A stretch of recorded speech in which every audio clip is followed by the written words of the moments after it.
Good evening. I'd like to call to order the Centerville City Schools Board of Education regular meeting for Monday, October 28th, 2024. Ms. Sauber, call the roll, please. Mr. Dahl. Here. Dr. Graff. Here. Megan Sparks. Here. Mrs. Sternbaugh. Here. Please stand for the pledge.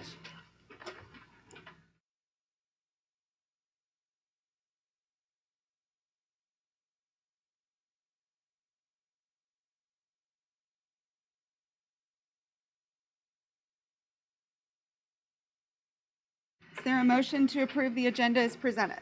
So moved. Second. Ms. Sauber, call the roll, please.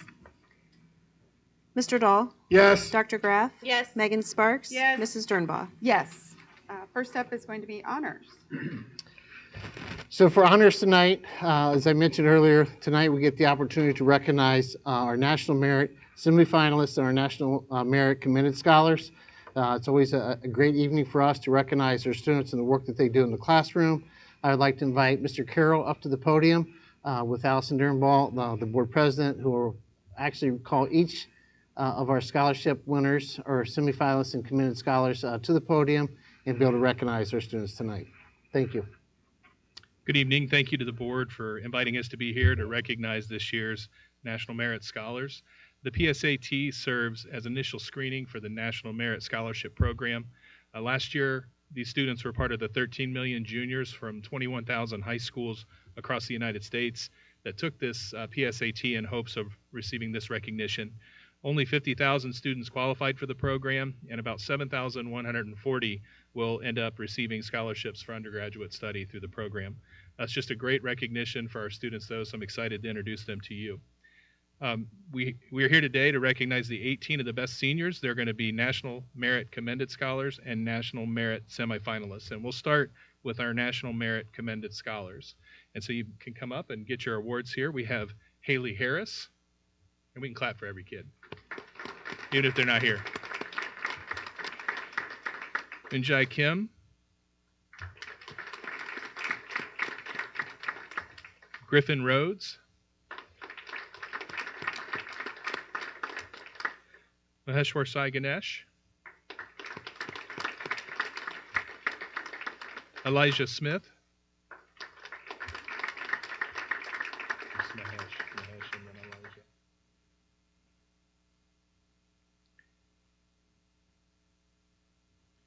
Next we have Arti Tambi Pillay.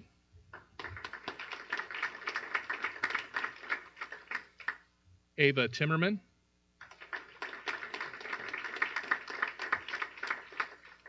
Braden Trosper. Aryan Vora. And Elena von Hondorf.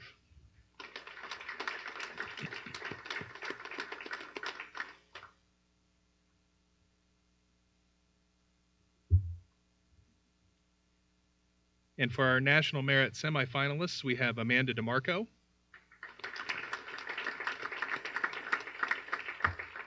Daniel Emmert.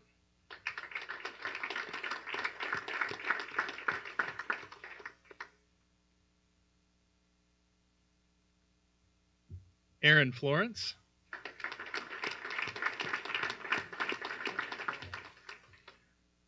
Claire Lever.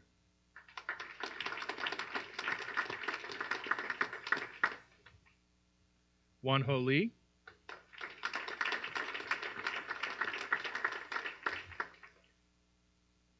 Nicholas Smith.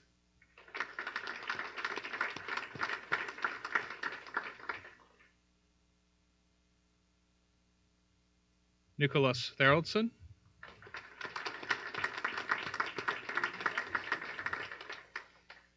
And Christopher Wong.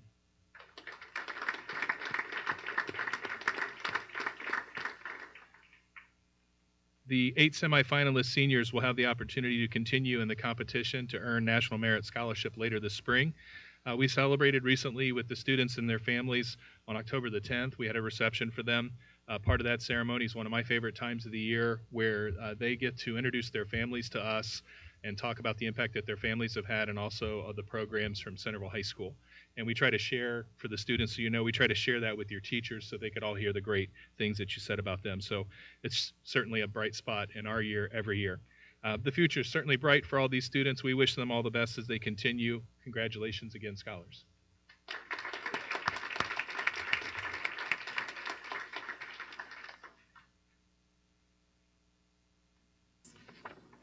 And the families. Next up is public participation. The Board of Education recognizes the value to school governance of public comment on educational issues and the importance of allowing members of the public to express themselves on school matters of community interest.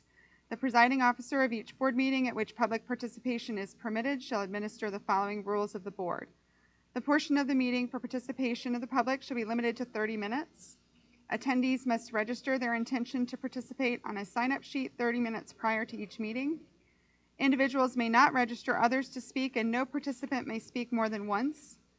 Participants must first be recognized by the presiding officer and will be requested to preface their comments by an announcement of their name and whether the participant is a resident or non-resident, and if appropriate, their group affiliation. Each statement made by the participant shall be limited to 3 minutes or less, and the board will listen to all who speak but generally not engage in discussion or dialogue at this time. Matters requiring follow-up will be directed to the superintendent. We have several speakers this evening. We will start with Tom Henderson.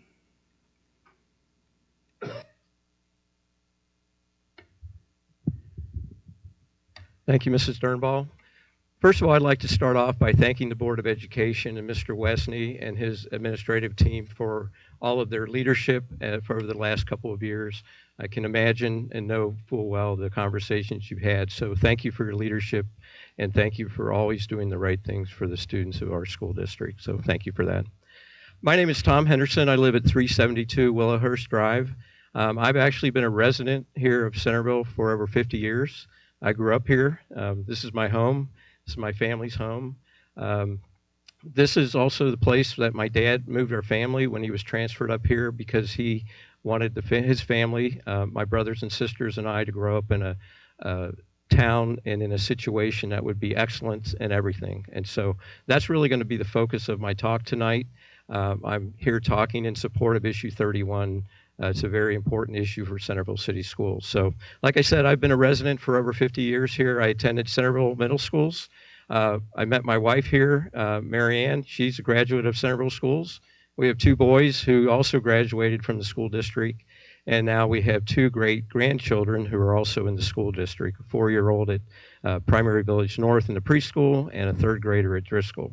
So the other thing that a lot of people don't know is that I have my mother-in-law and father-in-law were longtime educators here in Centerville Schools, 35 and 30 years they taught before they retired. So the Henderson household is all in when it comes to Centerville Schools.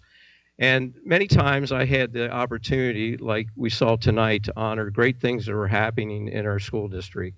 And I always took great pride in that opportunity to highlight students, to highlight the great things that were happening in our school district. And the other thing that I always like to do as well is, when it was appropriate, to bring in the other ideas about our community and the other entity groups in our community and thank them as well. And you know, if you think about our community, and it really is our community, the excellence that occurs in our community is just really, it's just outstanding. You know, we have an excellent city government.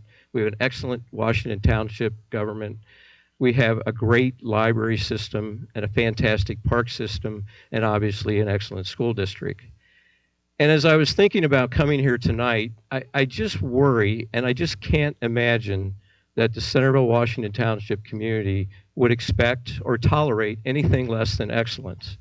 And I know that, again, the Board of Education and all of the administrators and all of the staff are working hard each and every day to do their very best for the children and the students here in Centerville City Schools. But this year is different than past years. And so they're working hard. They're doing everything they can to support the kids. But we need to now step up as a community and do our best. We need to make sure that our schools remain excellent. And again, I just cannot imagine that our community would accept anything less than excellence. Thank you. Thank you. Next up is Catherine Briner.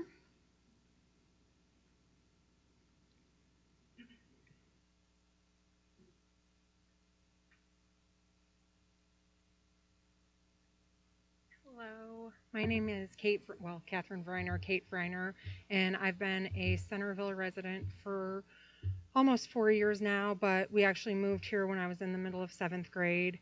And I'm here as a parent of 2 Incarnation students, but who firmly believe that in the importance of our public education system and how important it is as a community that we pass this levy. My mom worked for Centerville Schools her entire career when we moved here. And some of you may have heard this before. She didn't make any money. Like, she did it for the health insurance so my dad could start his own company. She was an aide for special needs kids, and she started in high school. And by the time she retired, she was working with preschool students. And I know just from talking to her, and I have a sister that's a teacher, the countless hours outside of just the classroom that teachers put in.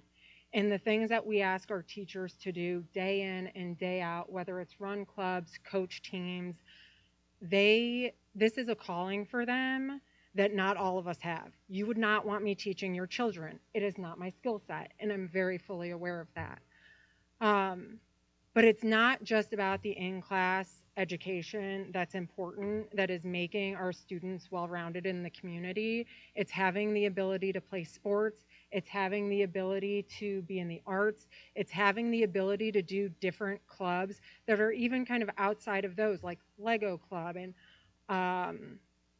and other things like that that are going to be lost if the levy doesn't pass. And I don't think, again, I've got 2 kids that go to Incarnation, but I believe in our community, and I believe without a solid foundation for public education, we're not going to have this great community that we've relied upon for so long. We want our kids here to want to come back here and raise their families. We want them to be employees, and we want them to be employers. And if the current community is not taking care of these kids, why would they want to come back here?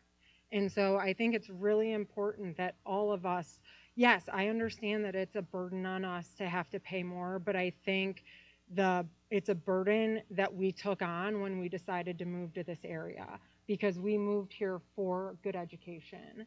And I also think that at the end of the day, if you're supporting our levy, you also need to voice your opposition to what's happening in our state government with how they're doing school funding. So I appreciate your time today. I hope everyone goes out and votes, and I hope everybody goes out and votes for the levy. Thank you. Thank you. Next up is Steve Millard.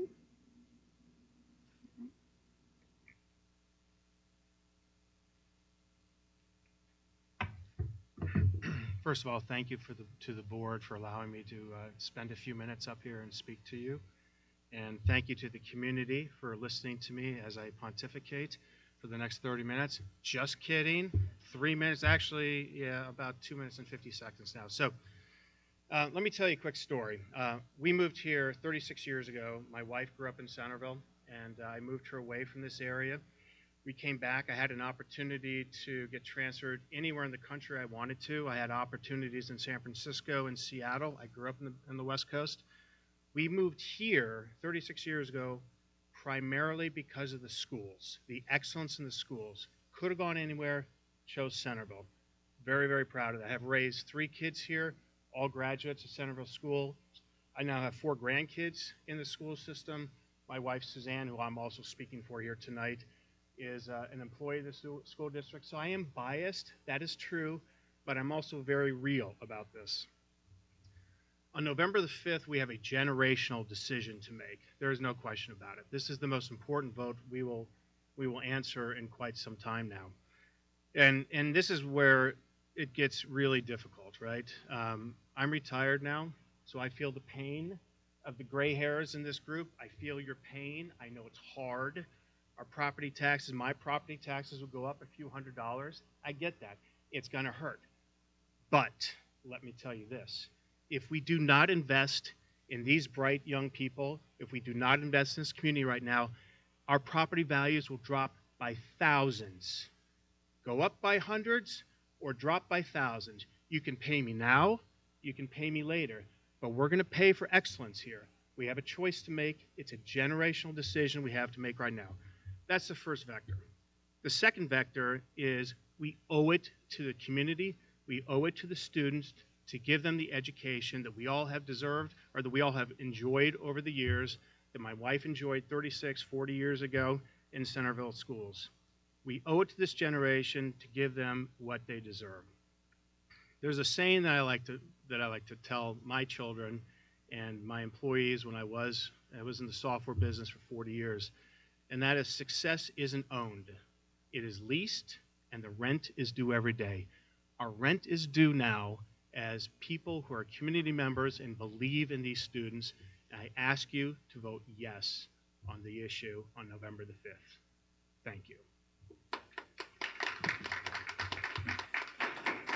Thank you. Next up is Joanne Rao.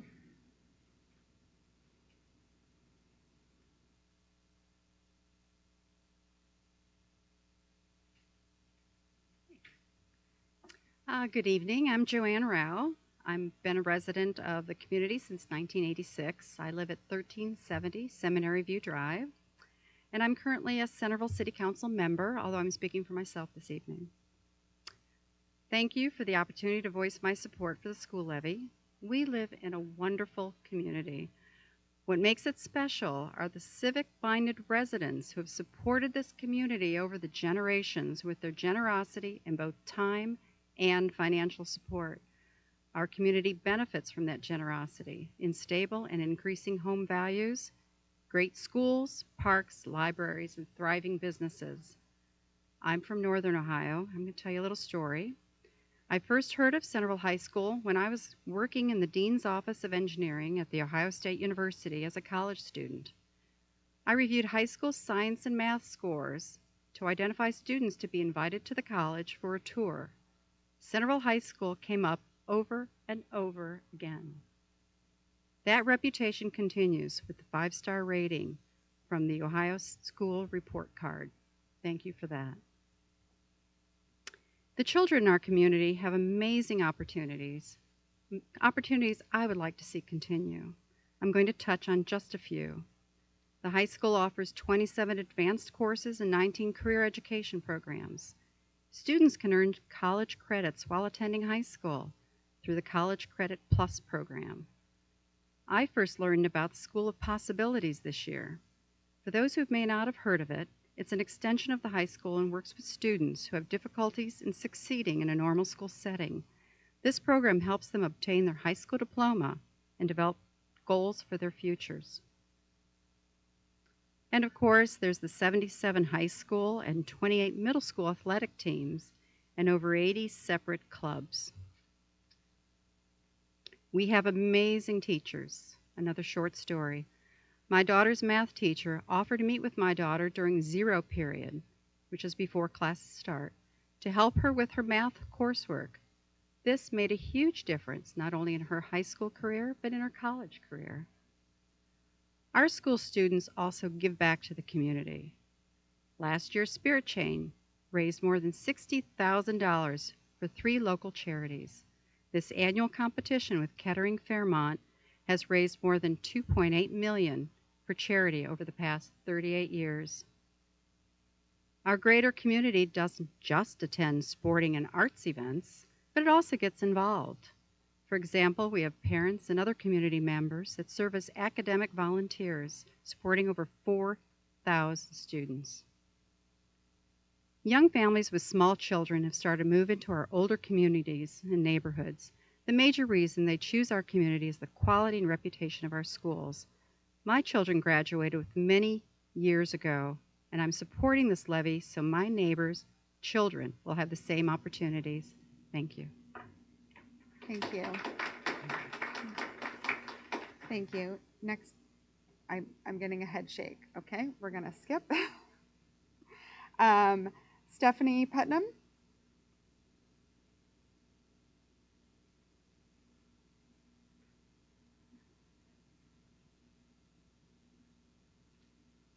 Thank you for allowing all of us to speak tonight. I'm Stephanie Owens Putnam, and I was an educator in Centerville City Schools for 33 years. Started out in speech pathology and worked my way from special education and supervision to being a principal the last 15 years that I was in Centerville. I have seen a lot of the workings of the district from the inside. I've seen levies come up many times during the 33 years, but I also saw a district that was prudent with the use of our finances, our money management, and oftentimes stretched that levy from a 4-year levy to 5 and 6 years before it needed to be back on the ballot. I've seen quality education and enriching opportunities afforded to all students and a staff that works exceptionally hard to meet the needs of each student. I've seen a sense of pride in our community, from sporting events, arts and cultural events, academic competitions, even the Americana Parade, all signs of excellence and pride in our community. I've seen service the district provides to the community, the Spirit Chain, holiday food and gifts for families in need, even programs in local nursing homes to support our greater community, to name just a few. But I have also seen what happens when levies fail. What happens one of them stands out in my mind very specifically. Shortly after we opened PVN and PVS, I was principal of PVS at the time, and we had a lot of new staff members, new custodians and support staff in the office, and the levy failed twice. We lost one of the best custodians we had in the district. My office staff was cut. We cut certified librarians in most of the schools, and those were certified teachers who taught classes every day in our libraries. The Grant Nature program was eliminated. That's an important program for instilling a love and respect for nature in our students. There were other programs that were reduced or cut. And here's something I want you to take away tonight. Those programs that were eliminated never came back. I have 3 grandchildren in Centerville schools, PVN, Driscoll, and the high school. And I don't want them to lose any more opportunities than the students that came before them. Those important services that educate the whole child. In closing, my husband and I moved to Washington Township just 2 months ago, and I feel like I have come home. Home to a school district and a community that want the best for its children and its families, and a school district that needs our support. Thank you so much for allowing us to speak. Thank you. Next up is Carla Knepper. Not sure if I said that right.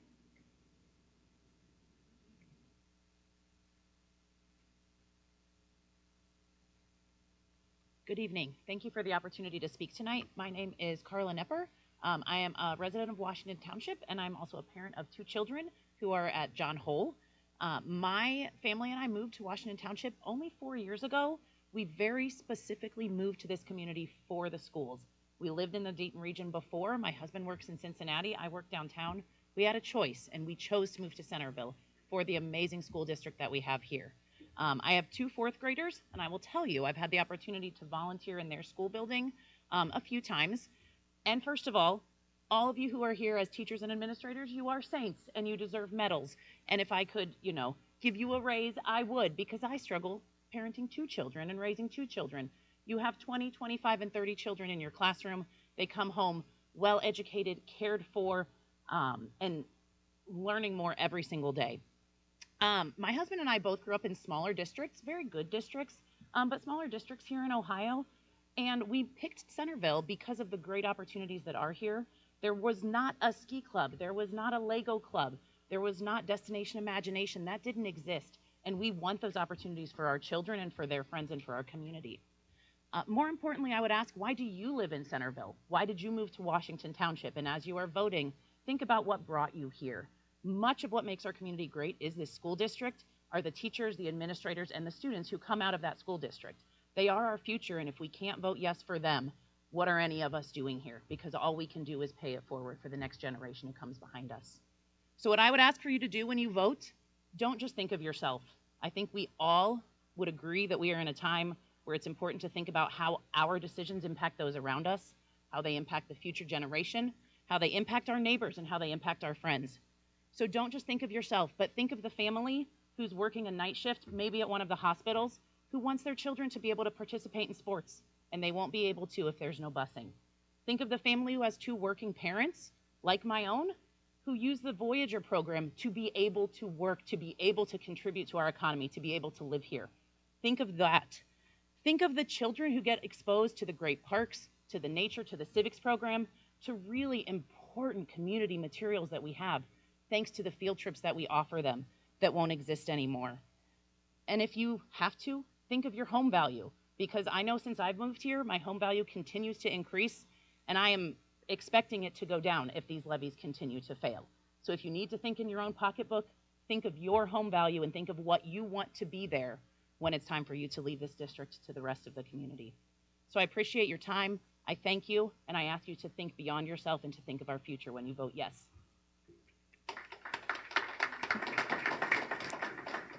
Thank you. Next up is Merrill Matthews.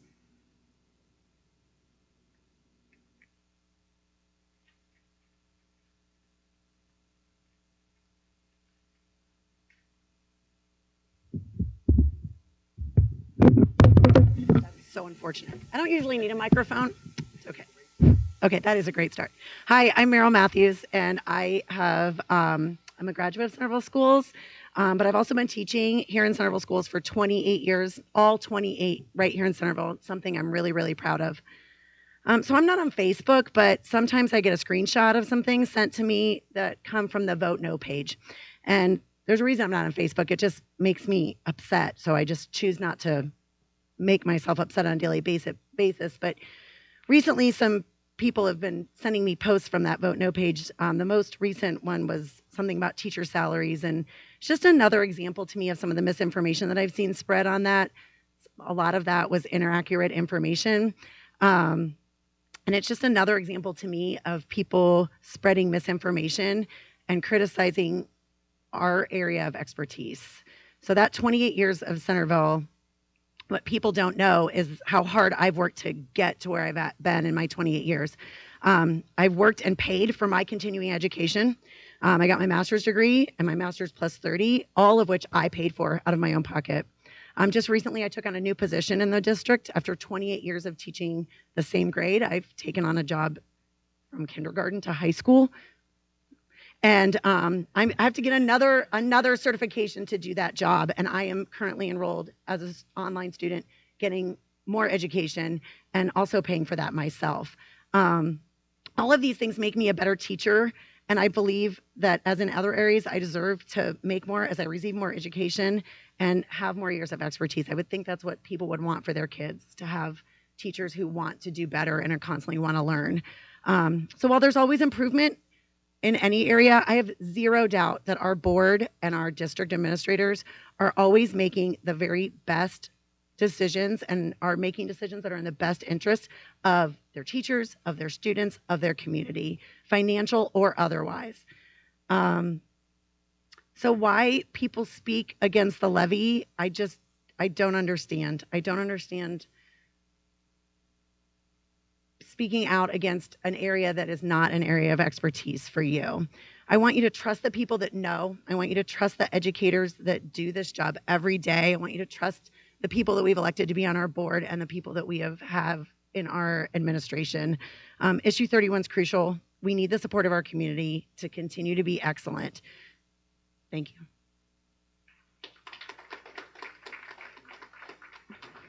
And our last speaker is Ashley Vidrine? Okay.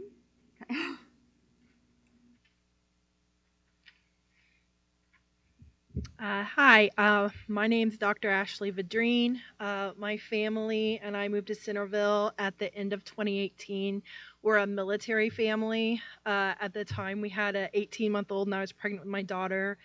We are used to moving, but we'd never had to consider school districts before, and so we ended up buying in Centerville, sight unseen, as they say on HGTV. Never set a foot in the community at all, and we loved it so much that instead of being moved in 2022, my husband did a one-year unaccompanied tour in Korea so that we could stay in Ohio for another 4 years. and left me here with a 3-year-old and a 5-year-old. My 5-year-old was starting kindergarten at PVN. So impressed was I with the school district and the town that I willingly became a single parent for an entire year because of this community and the schools. And it seems unfathomable to me now that with my husband home safe and my kids in school, in kindergarten at PVN, and my son's in second grade at Driscoll, that I should have to stand up here and beg the same community that welcomed us so warmly to please, please fund these same schools that maybe you graduated from or that your children grew up in. My kids are 5 and 7 now. We live in that 2-mile distance between both of the schools, PVN and Driscoll. They're too young to walk to school alone, but even if they weren't, there are no crossing guards. There's nothing to help kids cross Marshall or Whip Road, which are insane during the weekdays around school time. There's no safety measures in place. And if they don't, if this levy doesn't pass and they don't have money, they have to cut things. How could they possibly have money to pay crossing guards and stuff? So, as much as some people would like to turn the clock back to days where a paper and pencil was all a student needed, walking to school, carrying whatever you needed in your backpack, it's just not the current environment that exists in 2024. Students need transportation, they need protection from the school officers, and they need technology, which I've seen a lot of people complain about on the Facebook groups, which I proudly was banned from the Vote No group, so... Woo! But most of all, this school district, they need teachers, good teachers, the best teachers. Teachers like Mrs. Satalis, my son's kindergarten teacher, who saw me at my worst that year when my husband was gone, and she helped me with resources to help my son through that hard year. And without this levy, these great teachers will leave. And why wouldn't they when they could get better pay or benefits in a neighboring district? So protect the schools and our teachers, help families like mine continue to choose Centerville to raise a family because we plan to retire here. Vote yes over and over again. Thank you. Thank you. Doctor, would you thank your husband for his service and you for your service. We appreciate it. Thank you so much. Thank you to all of our speakers this evening. We're going to move on into board and administrative reports with the treasurer and superintendent update. No.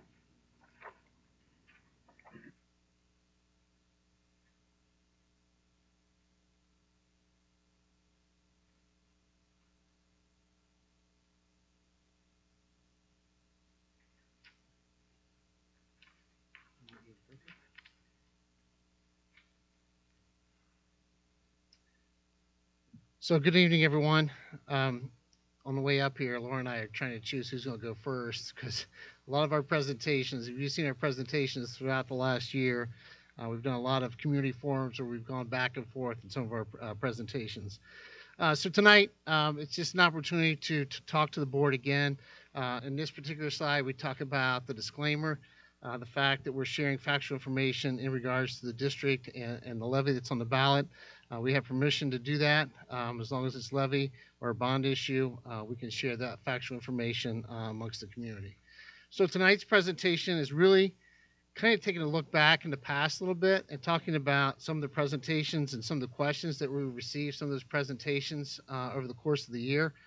Since July, that's hard to believe, we've hosted 5 community forums and at least 40 informal engagement events, whether it's an Elks Connect, meeting with PTOs, boosters.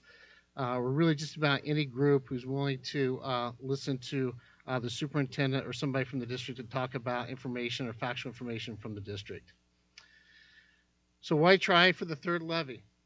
And this is Laura's presentation. Good evening, everyone.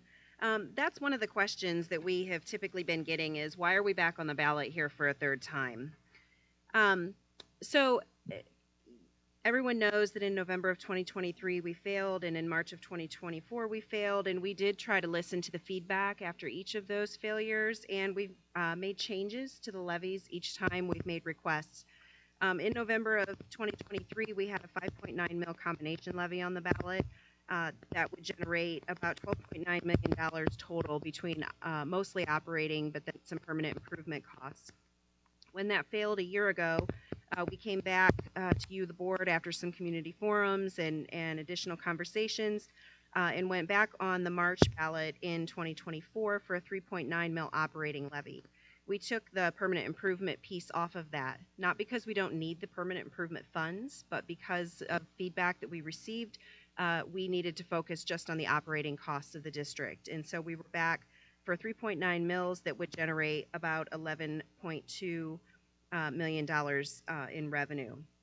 At that point in time, before the March 2024 ballot, we did share with the community. The board approved a phased reduction plan that they were able to see prior to that election. So that levy also failed, and through more community forums, more dialogue, more discussion, we are proposing or came back to you with a request for a November 2024 issue, the same issue that we were on for in March, to continue to generate that operating revenue. So in November, we're on the ballot again for $11.2 million in revenue. We made $3.5 million in reductions going into the 24-25 school year, and that included 48 staff positions.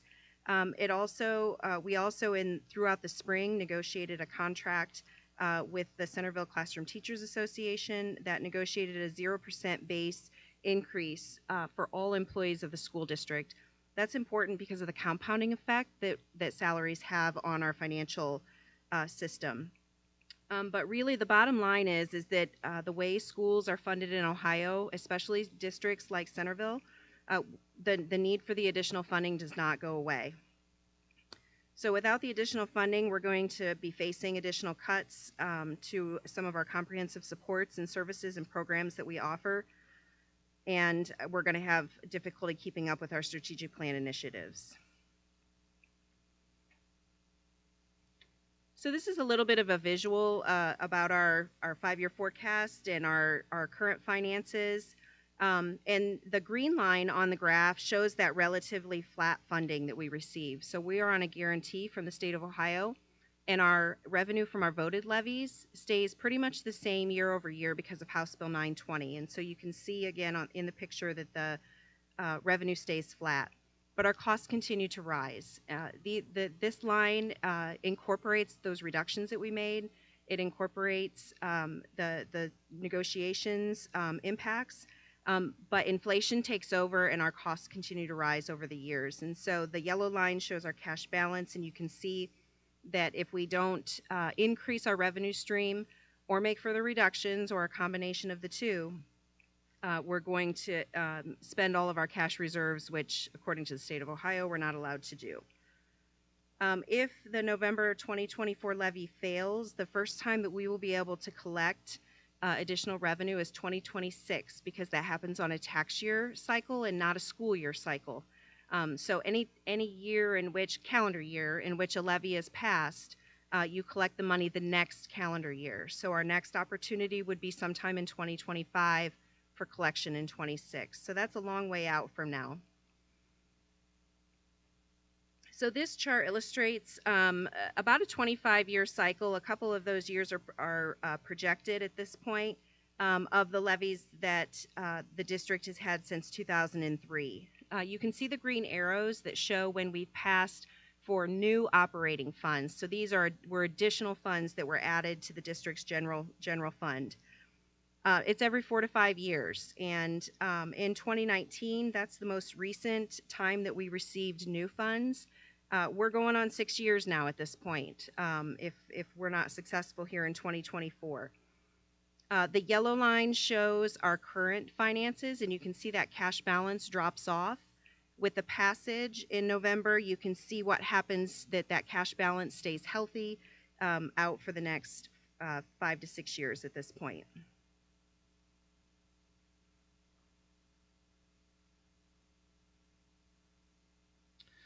So why not just make more cuts? And that's the question that we received a lot of times in some of our community forums. We've shared with the board that we run a very lean operation as shown by some of our state averages. You know, you look at our student-teacher ratio, it's about 24 to 1. We talk a little bit about our student-to-administrator ratios, which is 206 students to 1 administrator. So we are very lean in our operation as far as the number of coverage of our staff with our students. We continue to right size our staff based on our students' needs. We know that since 2019, we are down 65 full positions across the district. So that means we continue to look at positions when they come open, make reductions when we can, and prior to going back in November 2023, we had made some reductions. So after the last two levies failed, we made some significant cuts throughout our operations, but we need the additional funds, or the need for the additional funds just doesn't go away just because we made those reductions and cut staff. As previously discussed, the board approved a phase reduction plan in January that would be implemented and based upon the outcome of the March 2024 levy. Since that levy failed, both of those phases of that plan were implemented, resulting in about $3.5 million to the district, back to savings to the district fund. Through negotiations, Laura just talked about, we negotiate a 0% increase on the base for all district employees. And I think it's important for people to understand that's all employees. That goes for teachers, administrators, and our support staff. In fact, all employees have taken a 0% base pay increase 6 out of the last 15 years, making their average annual pay increase over that time about 1.37%. So that goes through, starts in 2011 all the way through 2025. According to the Ohio Department of Taxation, the average federal adjusted gross income for people who live in our district was $115,168 in the tax year of 2022. Our average teacher salary for the 22-23 school year was $83,063. On September 3rd, the board approved another round of reductions, which will be implemented only if the November 2024 levy fails. I went through these reductions in more detail during our September meetings. We are still determining those anticipated savings, but we will have to look at numbers. And we do have numbers in some of those areas as we started looking at what the impact would be for cutting transportation, reducing transportation, and what some of those costs would be. In the next slide, we talk about why does our per pupil spending seem high. In this slide, you can see some of that information. We often get asked why our per pupil spending is higher than some surrounding districts. No two school districts are alike. There are very many factors or several factors that affect our per pupil spending. Centerville's per pupil spending is reported as about $1,100 more than the state average. Per pupil spending is based on costs that are weighted according to student needs. We rank 5th in per pupil spending among Montgomery County public school districts, and our spending is similar to districts in our comparison group throughout the state. State funding ranges quite a bit, even among districts we often get compared to. These aren't necessarily districts that are in our state deemed similar to us, but very comparable. Centerville receives $2,860 per student from the state funding formula and the homestead rollback exemptions. Similar districts like Springboro and Lakota that we get a lot of comparisons to, in regards to Centerville City Schools with those two districts, receive about $3,700 per student from those sources, while Oakwood and Mason receive about $4,500 from those same resources. I think it's important that we keep going back and reminding the community that in our district we have 13 school buildings that require employees like principals, nurses, counselors, custodians, secretaries, and other building-specific staff to operate and manage those facilities. This makes our costs higher than districts like Springboro, where there's only 6 buildings, or places like Mason, where they have 5 buildings in their district. We heard it tonight, but our families expect high levels of services and support for their children, and they want programs that prepare them for college and careers. Families in Centerville have always wanted to have all these programs and help their students right here in the district, rather than sending students to other locations in the county or contracting those services out to other places. We've used the example of career education programming at Centerville High School many times in the last year. That decision back in the early 70s, late 60s, early 70s, and keeping career education programs here has allowed us to keep a lot of our tax dollars right here in our community. and keeps our kids here in the district to participate in those career education programs versus sending students to Miami Valley CTC.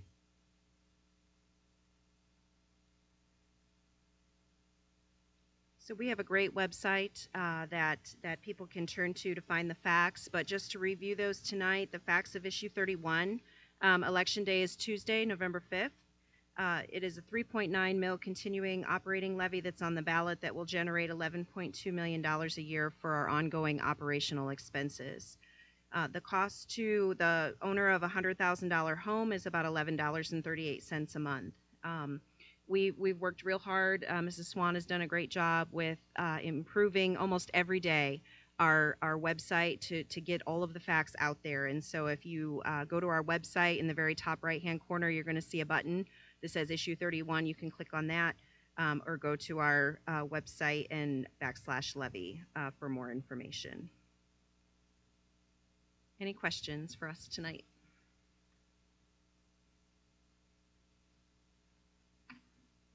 Thank you. And Mr. Kogel with the business office report. Thank you. Tonight, just one thing on the agenda from the business office has to do with a playground project at Primary Village South. The business office was approached by PVS, by the principal Amy Allen, as well as their PTO, to look at a joint project. They had raised some funds from their annual fund run and continued to raise those, and they wanted to kind of earmark those or point those in one direction. And so we've been working with Mid-States Recreation on a project there to replace a slide as well as the monkey bars that we have had a few issues with over the past few years. And so the cost of the project is $82,046.06. $32,046.06 would be used from the PI fund. The students had kind of three options, the three choices to select. The students made a selection, and again, kind of earmarked their money, their fundraising money that they were going to go to, and the students voted and chose a selection with three different pieces that I'll show you here in just a second. One of the questions that came up in the past is kind of where they were on the list as far as renovations of playgrounds. We will still continue with that. This is about 15% of what we would typically spend on a playground renovation, and so a very small portion, not one that the PVS PTO could really fund by themselves without putting that the students that have raised the money out 4, 5, 6 years at a time. And so felt like it was a good project, as well as one that needed to be accomplished to help out with the removal of that slide as well as those monkey bars. And so here's just an image, a rendering of what will take place with a large slide, 4 or 5 students wide, a small climbing, and then another piece there off to the side. So again, this will be the project. It'll be completed. The plans or the hope is to have that approved tonight so that the projects and pieces can get ordered and hopefully installed yet this fall, early winter. Project include the base area, or is that already existing? The base is already existing. Wonderful. And we'll be able to reutilize the mulch there as well. Okay. Great. Any other questions? All right. Okay, thank you. All right. Moving on to treasurer's recommendations. Consider approving the September 2024 financial statements, including monthly general fund rolling report, monthly cash reconciliation, monthly fund activity report, then and now purchase orders approved by administration, certified by the treasurer, and supported by board resolution, totaling $30,915.58. Is there a motion? So moved. Second. Ms. Sauber, call the roll, please. Mr. Dahl? Yes. Dr. Graff? Yes. Megan Sparks? Yes. Mrs. Dernbaugh? Yes. Consider approving the minutes of the following Board of Education meetings: the September 23rd, 2024 regular meeting, October 15th, 2024 work session and October 21st, 2024 special meeting. So moved. Second. Call the roll, please. Mr. Dahl? Yes. Dr. Graff? Yes. Megan Sparks? Yes. Mrs. Dernbaugh? Yes. Consider approving a 2% increase to health insurance premiums for calendar year 2025. So moved. Second. Ms. Sauber, would you like to speak about that, or does Sure. anyone have any questions? I know we discussed at our I work can, session. I can make a few comments. So our health insurance fund is self-funded, so we have discretion on where we set those rates on a year-to-year basis. This is about an 8-month process that we start looking at in February until we get to October to actually set the rates for the new year. We work with McGowan Brabender, who specializes in insurance benefits, to help consult with us, to help make the recommendation and to analyze all of our health data regarding our claims and all of the requirements regarding the Affordable Care Act and things like that that we have to comply with. The projected trend for medical procedures in pharmacy is 7 to 12% for 2025. And that led to an overall recommended increase from McGowan Brabender of 7.1% for 2025. However, we do have a carryover, a reserve balance that has built up over the year, over the last few years, and is a little bit higher than where we need to have that or where we typically like to have that. And so we are recommending a 2% increase instead of that 7.1% increase to keep our money in our general fund and keep the cost for the districts as low as possible. Also for our employees, for their share that they pay as well, to keep those costs for 2025 as low as what we can. So as I understand it, the district takes money out of the general fund, a 2% increase, and puts in the reserve fund, right, for health insurance. Yes. And our staff, all of our staff, in the same health plan, will get a 2% deduction from their pay, which means whatever that 2% increase is, go into the reserve fund. Yeah, their amount that they're currently paying would also increase by 2%, yes. So, and they currently pay about 17%? It's like 15.6% or something, close to that, yeah. Yeah, a little over 15%. So for this year, and whatever happens next year, all of our employees are getting no increase in pay other than this small stipend, but they're going to be paying more in their health insurance. Yes. Thank you. Any other questions? Ms. Sauber, call the roll, please. Mr. Dahl? Yes. Dr. Graff? Yes. Megan Sparks? Yes. Mrs. Dernbaugh? Abstain. Superintendent recommendations. The superintendent recommends accepting resignation as listed on Schedule A. Superintendent recommends the change of employment status or change of contract status for the certificated personnel listed on Schedule B for the salaries, programs, and on the effective dates given.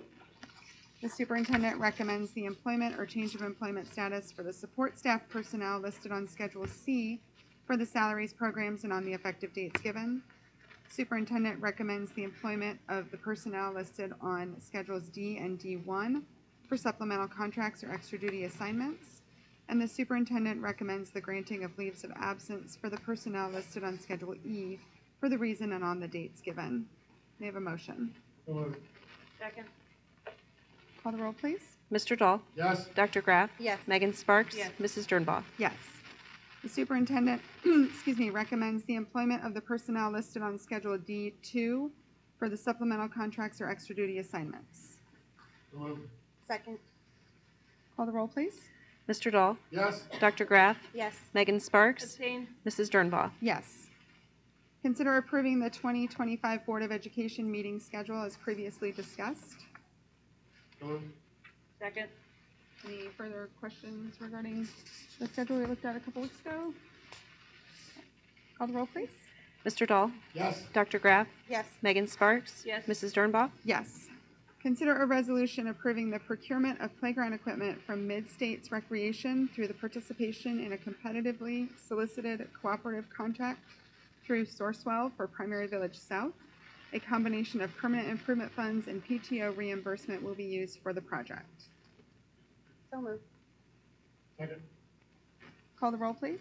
Mr. Dahl? Yes. Dr. Graff? Yes. Megan Sparks? Yes. Mrs. Dernbaugh? Yes. Any final comments regarding past or old business from the Board of Education? Ready to go vote? 1 week from tomorrow. Anything else? Okay. Pursuant to Ohio Revised Code Section 121.22G1, I hereby move that the board adjourn to executive session to consider the discipline, investigation, and complaints against a public employee or employees. No other business will be conducted except to come out of executive session to adjourn. May I have a motion?